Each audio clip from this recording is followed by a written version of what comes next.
Good morning everyone! Nandito po tayo ngayon sa Havila, Taytay. Meron po tayo ditong single detached na house and lot. I-include ko na lang po sa aking channel yung all details po ng ating property.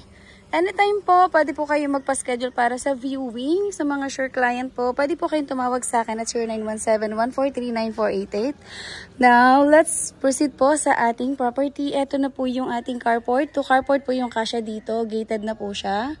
And of course, yung dito sa may gilid, ito yung lanay area natin. And ito po yung left side natin, hindi po nila sinemento kasi pwede kang maglagay ng garden po dito sa gilid. And then ito naman po yung ating main door.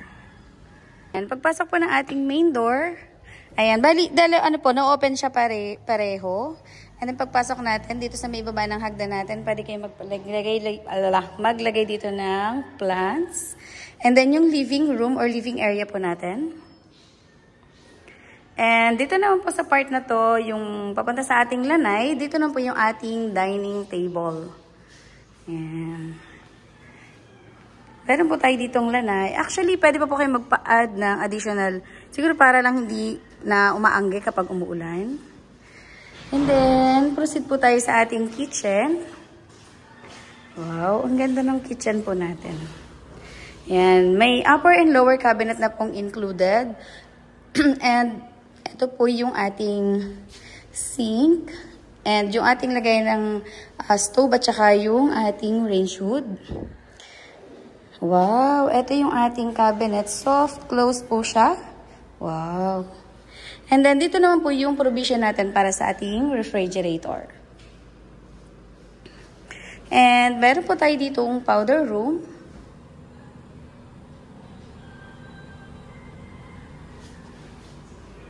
And paglabas naman po natin dito, meron po tayo ditong bedroom para sa ating kasambahay.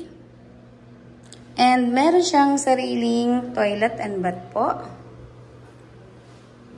And dito po yung ating laundry area.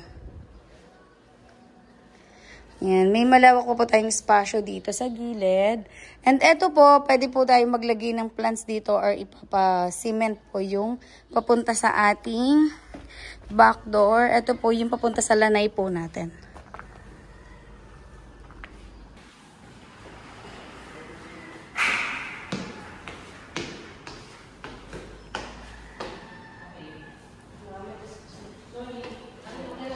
Ayan.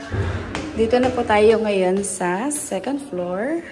Po yung sa second floor natin. And then dito po meron tayong balcony. And malawak yung balcony natin dito. Pwede ka pong maglagay ng coffee table. And then meron po tayo ditong 3 bedrooms. Ito po yung ating first bedroom. And proceed tayo sa second bedroom. Same size lang po. Yung first and second bedroom natin. Merong screen na po yung ating window. And of course, common toilet and bath ng ating 2 bedrooms. May shower enclosure na din po. Then now, proceed po tayo sa ating master bedroom. Ang master bedroom po natin, fit po dito yung ating king size na bed or kung magpapasadya po kayo ng bed frame po ninyo. Well, actually, napakaluwag po.